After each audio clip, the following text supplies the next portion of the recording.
విజయం వాస్తవాలకి దూరం చేస్తుంది. అపజయం అన్నటువంటిది భయానికి గురి చేస్తే విజయం వాస్తవాలకి దూరం చేస్తుంది. భారతీయ జనతా పార్టీ జాతీయ నాయకత్వం అయితే విజయాన్ని ఓవర్ సెలబ్రేట్ చేసుకోవట్లేదు, సిస్టమేటిక్గానే ఉంది. పార్టీని మళ్ళీ సంస్థాగతంగా చేయడానికి చకచక అడుగులు వేసింది. 4 రాష్ట్రాల్లో జరగబోయేటటువంటి ఎన్నికలను దృష్టిలో పెట్టుకుని అడుగులు వేసింది, ఇన్ఛార్జీలను పెట్టేసింది. అంటే పార్టీ యాక్టివిటీ అనేది శరవేగంగా ప్రారంభమైపోయింది వెంటనే. మరొక వైపున ఆంధ్రప్రదేశ్ భారతీయ జనతా పార్టీ ఇంకా గెలుపు మత్తులోనే ఉన్నట్టుంది. కూటమి విజయంలో లోపమేంటో చెక్ చేసుకోవాల్సి ఉంది. అందులో 3 చోట్ల ఓటమి, క్రాస్ ఓటింగ్ ఎందుకు జరిగింది అన్నది సమీక్షించుకోవాలి.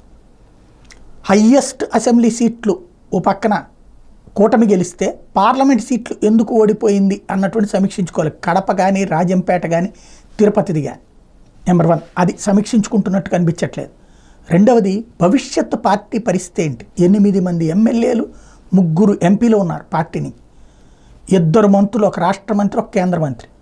మనం ఆ గెలుపు దీంట్లో కొట్టుకుపోతే ఒకనాడు ఎదురైనటువంటి పరిస్థితి ఏంటి? 2014 పార్టీ ఎదుగుదల ఎక్కడదక్కడే ఉండిపోయింది. తర్వాత చూస్తే నిల్లు అయిపోయింది.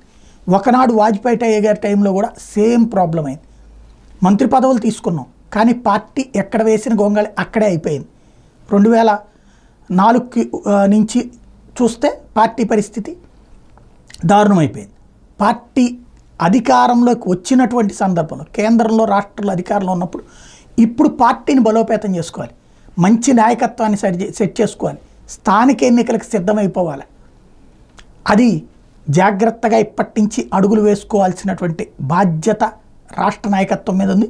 చిన్నమ్మ ఆ దిశగా అడుగులు వేస్తుందని ఆశిద్దాం.